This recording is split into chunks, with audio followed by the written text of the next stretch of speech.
Welcome to Film Talk. I'm your host, Eric Marchin, and today we'll be discussing with a panel of experts Leaving Your Brain at the Door. These films usually are big blockbuster epics that don't really have a lot of substance. Then after that, I'll be interviewing Tyler LeMaitre on being a filmmaker and distributor in the Durham region. All this and more on a new episode of Film Talk.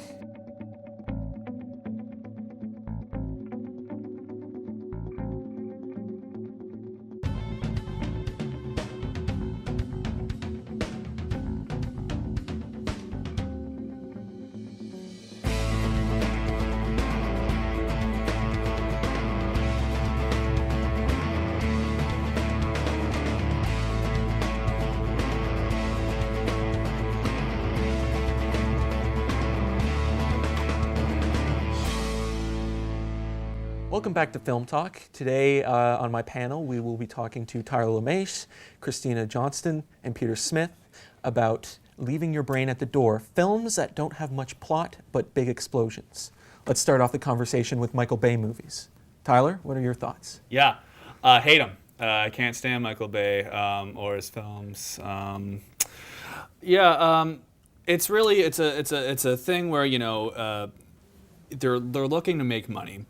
Everybody going in knows that, except for the people who are like 13 years old. They don't really know that, and they're seeing what they want to see. They're seeing their explosions and their shootouts, and their sex scenes and stuff like that. Yeah. But would you older people do go and see it. I mean, people our age and older, and they do enjoy it, and they seem to do well in the box office, so people are still going. Well, here's the thing. The film industry, theatrically speaking, it's almost not as bad as the music industry, but it's pretty close, right?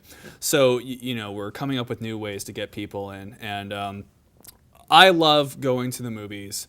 I'll go see anything I want to see, but a lot of people won't. I know a lot of people won't go see a comedy or something because it's a comedy and they can watch that on their cell phone or whatever.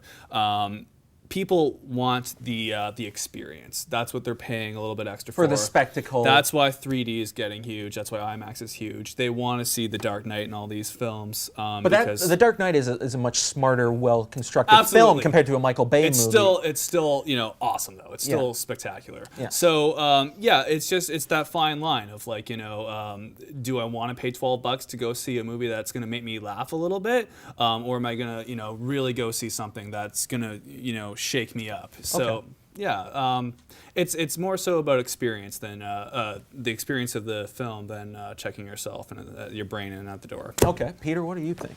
Yeah, I mean, I'm not a Michael Bay fan. Yeah, but I'll give Michael Bay this: the man knows how to sell you spectacle.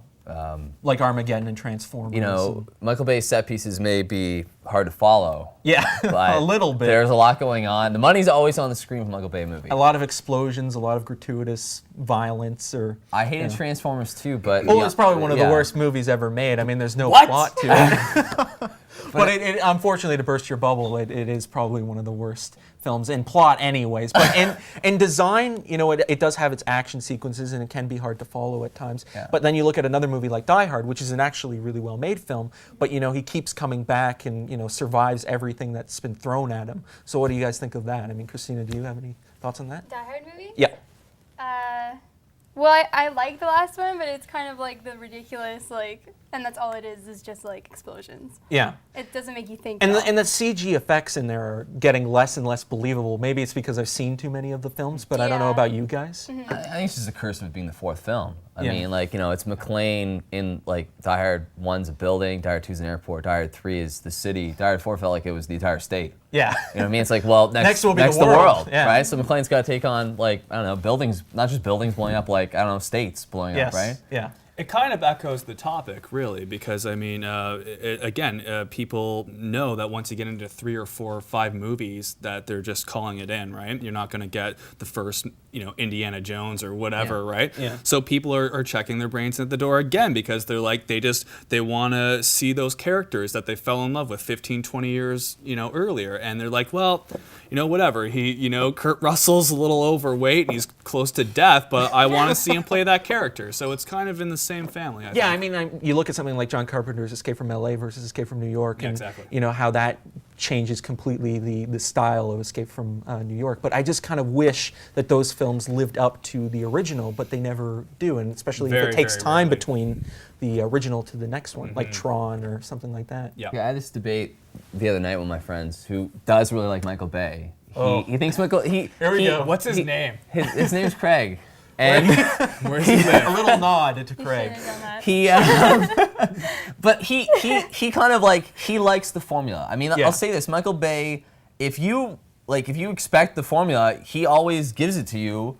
He just cranks it up higher and higher, right? Yeah. I mean, I didn't like Transformers 2, but the IMAX scenes were awesome. Yes. So at least they got that out of it. Like they were pretty, if you want to see robots fighting in IMAX, well, it doesn't get much better than that, right? I guess so, but I mean, then you look at something on the other edge of the spectrum is like Sylvester Stallone with the Rambo movies. Yeah. They seem to get cheaper and cheaper looking as they progress. Well, yeah, And using I- practical effects more often or True, not. yeah. I think that's part of the appeal of Rambo and even Rocky Balboa was they're like just stripped down to the core elements of what they were in the first place. That's why Yeah. those two movies I think were so good. But I mean, a lot of people thought that like Rocky Balboa was one of those films that, again, he's so old. How can you believe him going in the ring with this young fighter in the prime of his life? It's just so ridiculous. And it's based on like Yeah. a video game analysis. But like Hollywood always likes a guy past his prime. I just have to say Thing. just one thing.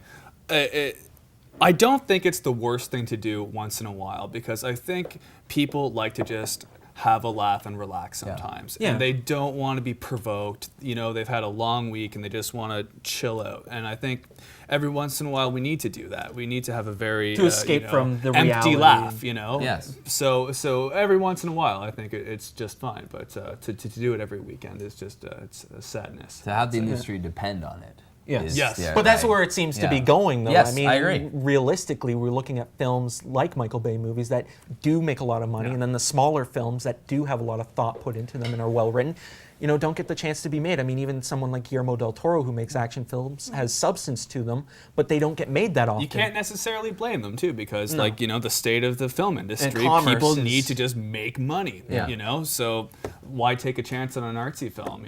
If you have to pick one movie that you like, that is either a guilty pleasure or something that doesn't have a lot of substance, what would that film be? Got it. Yes. Hot Tub Time Machine. Oh, yeah. I have to Why disagree not? with you on that Why one. not? It's so much fun. It's so over the top and ridiculous. It's a good time. It is, but it feels so haven't seen it. gratuitous, and it feels like it doesn't connect like the storyline that Who well cares? and the look of it. But hey, it's your Makes it's your me film. giggle. I mean, Why it's like not? looking at the Jackass movies as well. There's little plot, but you enjoy watching these guys do incredibly stupid things. Well, anyways, we're going to take a break, and after the segment, we'll be talking to Tarlo Mesh even more about his distribution company.